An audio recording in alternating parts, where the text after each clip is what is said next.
Hi friends, welcome back to my channel. ఈరోజు నేను variety tiffin చూపిస్తున్నానండి. సగ్గు బియ్యంతో అనమాట. చాలా ఎమ్మిగా ఉంటుంది. ఇక్కడ నేను 250 గ్రామ్స్ సగ్గు బియ్యం తీసుకొని కొలత పెట్టుకున్నామంటే ఖచ్చితంగా ఫ్రెండ్స్ చాలా ఎమ్మిగా ఉంటుంది. హెల్తీ స్నాక్ అనమాట. ఇప్పుడు వచ్చే ఎండాకాలం కాబట్టి పిల్లలకి మనం సగ్గు బియ్యంతో ఏదైనా స్వీట్ కానీ ఇలాంటి రెసిపీస్ దోశ కానీ ఏదైనా పెట్టామంటే వాళ్ళకి చలవ చేస్తుంది, వేడి చేయదు. చాలా ఎమ్మిగా ఉంటుంది ఫ్రెండ్స్. ఇక్కడ నేను మెజర్మెంట్ కోసం అని తీసుకుంటున్నాను. 1 కప్పు, మీరు ఏ కప్తో తీసుకుంటారో ఆ కప్తోనే తీసుకోవాలన్నమాట. ఇక్కడ నేను 250 గ్రామ్స్ తీసుకున్నాను. ఒక స్మాల్ కప్పు, ఒక బిగ్ కప్పు 2 వచ్చినాయన్నమాట. వాటర్ కూడా ఏ గ్లాస్ అయితే తీసుకుంటామో కరెక్ట్గా అదే గ్లాస్తోనే 1 కప్ 1 కప్ మనకి సగ్గు బియ్యం అయితే 1 కప్పే వాటర్ పోయాలా. ఇక్కడ నేను 2 కప్స్ తీసుకున్నాను కాబట్టి నేను 2 కప్స్ వాటర్ పోస్తున్నాను అనమాట. ఇది ఒకసారి బాగా వాష్ చేయాలా. పైన స్టార్చ్ మొత్తం అంతా పోతుంది. ఇప్పుడు నేను ఈ కప్పుతో 1 కప్ ఇది తీసుకున్నాను. 1 కప్ ఇది తీసుకొని 1 కప్ వాటర్ ఇది పోసాను. ఇంకొకటి కొంచెం పెద్ద సైజు కప్ తీసుకున్నాను. దీంతో కూడా కలిపి 1 కప్ పోసాను. అంటే 2 కప్స్ వాటరే పోయాలి. ఎక్కువ పోసినామంటే మనకు సగ్గు బియ్యం అనేది మెత్తగా అయిపోతుంది, మనకి టేస్ట్ బాగుండదు అనమాట. ఇలా పెట్టేసి ఒకవేళ మీరు మార్నింగ్ తినాలనుకుంటే నైట్ మనం దీన్ని నానబెట్టుకోవాలి. ఒకవేళ నైట్ తినాలనుకుంటే మార్నింగ్ నానబెట్టుకోవాలన్నమాట. ఇది మార్నింగ్ తినాలని కాబట్టి నేను నైట్ నానబెట్టుకున్నాను. మార్నింగ్ లేచి చూసే లోపల అలా ఉంటుందన్నమాట, మెత్తగా అయిపోతుంది. అందులో ఇంకా మిక్సీ జార్లో వేసేసి మనం కొంచెం వాటర్ వేసుకొని ఈ కంటెంట్స్తో వచ్చేయాలి. ఇక్కడ దీంట్లో కొంచెము బొంబాయి రవ్వ వేస్తున్నాను. 1 కప్ బొంబాయి రవ్వ వేయాలి ఫ్రెండ్స్. బొంబాయి రవ్వ వేసినామంటే టేస్ట్ వస్తుంది. దోశలు అనేది క్రిస్పీగా మెత్తగా వస్తుందన్నమాట. చాలా టేస్ట్గా ఉంటుంది. అలాగే ఇక్కడ 4 స్పూన్స్ పెరుగు వేయాలన్నమాట. పుల్ల పెరుగు అయినా వేయచ్చు. ఒకవేళ మీ దగ్గర పెరుగు లేకుంటే మనం 2 స్పూన్స్ నిమ్మరసం అన్న వేయచ్చు అనమాట. లేకుంటే వెనిగర్ అన్న వేయచ్చు. నా దగ్గర పెరుగు ఉంది కాబట్టి నేను వేసేసాను. ఇది 3 బాగా ఇలా మిక్స్ చేసుకోవాలన్నమాట. రవ్వ అనేది మన సగ్గుబియ్యంలోకి బ్యాటర్లోకి బాగా కలిసిపోవాలి. మొత్తం కలిసిపోయేదాకా మనము స్పూన్ తీసుకొని కలపాలన్నమాట. వాటర్ ఇప్పుడే వేయకూడదు ఫ్రెండ్స్, ఎందుకంటే మనం సగ్గుబియ్యం వేసాం కదా, మనం వేసిన రవ్వ అనేది మొత్తము సగ్గుబియ్యం అబ్జర్వ్ చేయాలన్నమాట. ఇప్పుడే మనం వాటర్ అనేది వేయకూడదు. ఇప్పుడు దీన్ని మొత్తం కలిపేసి ఒక 15 మినిట్స్ నానబెట్టాలన్నమాట. ఒక 15 మినిట్స్ నానబెట్టేసామంటే మన రవ్వ అంతా సగ్గుబియ్యంలోకి బ్యాటర్లోకి బాగా అబ్జర్వ్ అయిపోతుంది. చూడండి, ఈ కంటెంట్స్లో ఉండాలి ఫ్రెండ్స్. దానికన్నా ముందు ఏమైనా ఫస్ట్ టైం నా ఛానల్ చూస్తుంటే ప్లీజ్ సబ్స్క్రైబ్ చేసుకోండి. పక్కన బెల్ ఐకాన్ వస్తుంది, దాన్ని ప్రెస్ చేశారంటే ఎలాంటి వీడియోస్ పెట్టిన ఫస్ట్ నోటిఫికేషన్స్ మీకే వస్తుంది. ఫస్ట్ వీడియో మీరే చూడొచ్చు అనమాట. మీకు ఇంకా ఎలాంటి రెసిపీస్ కావాలనేది కూడా నా కామెంట్ సెక్షన్లో చెప్పండి. మీకు ఎవరికైనా ఈ సగ్గుబియ్యం దోశలు తెలుసా అనేది కూడా నాకు కామెంట్ సెక్షన్లో చెప్పండి ఫ్రెండ్స్. చాలా ఎమ్మీగా ఉంటుందన్నమాట. అప్పటికప్పుడు చేసుకొని ఇన్స్టెంట్గా దోశలు చేసుకొని తినేసేయచ్చు. చాలా బాగుంటుంది. అంత లోపల మనం ఇక్కడ ఇది మొత్తం ఇలా కలిపేసి మూత పెట్టేసాము. బాగా మిక్స్ చేయాలి ఫ్రెండ్స్, లేకుంటే మనకి రవ్వ అనేది అక్కడక్కడ ఉంటే దోశలు వేయడం మనకు సరిగా రాదనమాట. అందుకని మనం అలా మిక్స్ చేస్తూనే ఉండాలి.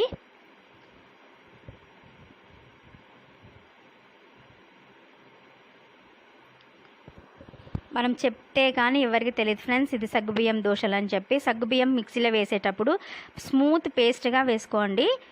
కొంచెం వాటర్ వేసుకొని మరి ఎక్కువ వాటర్ వేయకూడదు. అలా మూత పెట్టేసి పక్కన పెట్టేసాను అనమాట. ఇప్పుడు బియ్యం పిండి కూడా తీసుకోవాలి. ఇప్పుడు నానింది కదా ఫ్రెండ్స్, ఇప్పుడు నాన్న తర్వాత బియ్యం పిండి కొద్దిగా తీసుకోవాలన్నమాట. నేను ఇక్కడ చిన్న 1/2 కప్ తీసుకున్నాను.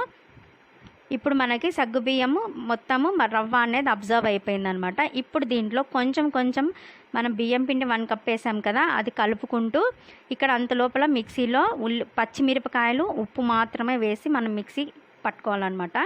ఇంకా ఇప్పుడు నేను బాగా కొంచెం సాల్ట్ అలాగే కొంచెం సోడా పొడి వేసేసి కలిపేసాను. ఇందులో మీకు ఇష్టం ఫ్రెండ్స్, మీకు జీలకర్ర కావాలంటే జీలకర్ర వేసుకోవచ్చు, కానీ జీలకర్ర వేస్తే చాలా టేస్ట్ ఉంటుందని నేను జీలకర్ర వేసాను. అలాగే కొంచెం ఉప్పు, కొంచెం సోడా పొడి వేసేసి ఉల్లిగడ్డలు చాలా సన్నగా తరుక్కోవాలన్నమాట. ఎంత సన్నగా తరుక్కుంటే అంత టేస్ట్గా ఉంటుంది. ఇక్కడ నేను పచ్చిమిరపకాయలు పేస్ట్ వేసాను కదా, ఎందుకంటే పిల్లలకి కారం వేసామంటే టేస్ట్ ఉండదు. పచ్చిమిరపకాయలు ఉప్పు వేసి మనం గ్రైండ్ పట్టుకున్నాం కదా, వేసేసామంటే మనకు పిండిలో మొత్తం పేస్ట్ కలిసిపోతుంది. కారం అనేది ఈక్వల్గా మొత్తం పిండికంతా అంటుకుంటుంది అనమాట. అలాగే ఇప్పుడు చాలా సన్నగా తరుక్కున్న కరివేపాకు, కొత్తిమీర, ఉల్లిగడ్డలు చూడండి ఇంత చాలా సన్నగా అనమాట. అవంతా నేను కరివేపాకు కూడా సన్నగా తరిగి పెట్టుకున్నాను. ఇప్పుడు ఇది మొత్తం మనము ఈ పిండిలో వేసేసి కలిపేసేయాలన్నమాట. ఫ్రెండ్స్ ఖచ్చితంగా ట్రై చేయండి. ఇప్పుడు వచ్చేది ఎండాకాలం, సగ్గుబియ్యం రెసిపీస్ చాలా ఉన్నాయి. నేను ఇంకా మీట రోజు ఒకటి సగ్గుబియ్యంది రెసిపీస్ నేను షేర్ చేస్తాను. పోయిన ఇయర్ కూడా నేను సగ్గుబియ్యం శనగబాల పాయసం దానికి చేసినాను ఫ్రెండ్స్. దానికి చాలా వ్యూస్ వచ్చాయి. Thank you so much. చూడండి ఇప్పుడు అలా మొత్తం మనము పచ్చిమిరపకాయలు మాత్రం ఫ్రెండ్స్ ఖచ్చితంగా ఉప్పు వేసి గ్రైండ్ చేయండి, లేదంటే చేదు వస్తుంది అనమాట. చూడండి మనకు పచ్చిమిరపకాయలు పేస్ట్ వేసినందుకు కలర్ అనేది చేంజ్ అయిపోయింది.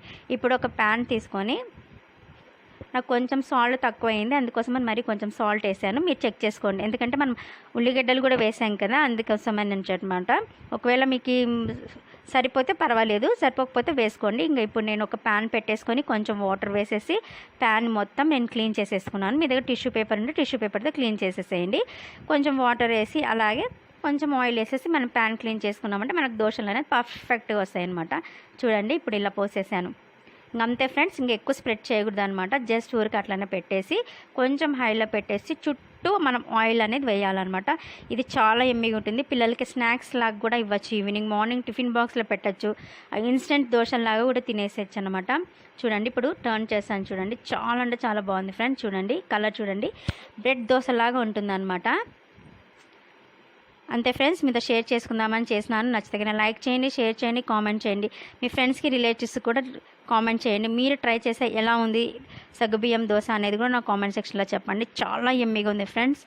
ఇంకా దీనికి చట్నీ అవసరం లేదు. ఒకవేళ చట్నీ కావాలన్న వాళ్ళు అల్లం చట్నీ కానీ, ఉల్లిగడ్డ చట్నీ కానీ, లేకపోతే టమాటో చట్నీ, మామిడికాయ చట్నీ, ఏ చట్నీ అయినా సరే మనం తీసుకోవచ్చు.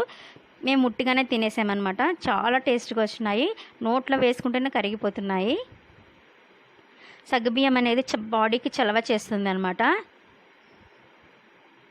చూడండి అలా రెండు పక్కల మనము టర్న్ చేసేసుకోవాలి. ఇంకా సిమ్లో పెట్టేసి ఇంకా దీన్ని ఒక అట్లా హోల్డ్ చేసేసి ఒక ప్లేట్లో మనం తీసేసుకోవాలి. కొంచెం జాగ్రత్తగా టర్న్ చేసుకోవాలి ఫ్రెండ్స్, ఎందుకంటే సగ్గుబియ్యం కదా పేస్ట్ అనేది మెత్తగా ఉంటుంది, విరిగిపోయే ఛాన్సెస్ ఎక్కువ ఉంటాయి అన్నమాట. అందుకోసమనే చూడండి కలర్ చూపిస్తున్నా. చూడండి మన ఎమ్మి సూపర్ అయిన సగ్గుబియ్యం దోశ రెడీ అయిపోయింది. చాలా ఎమ్మిగా ఉంది friends. Okay bye, see you next.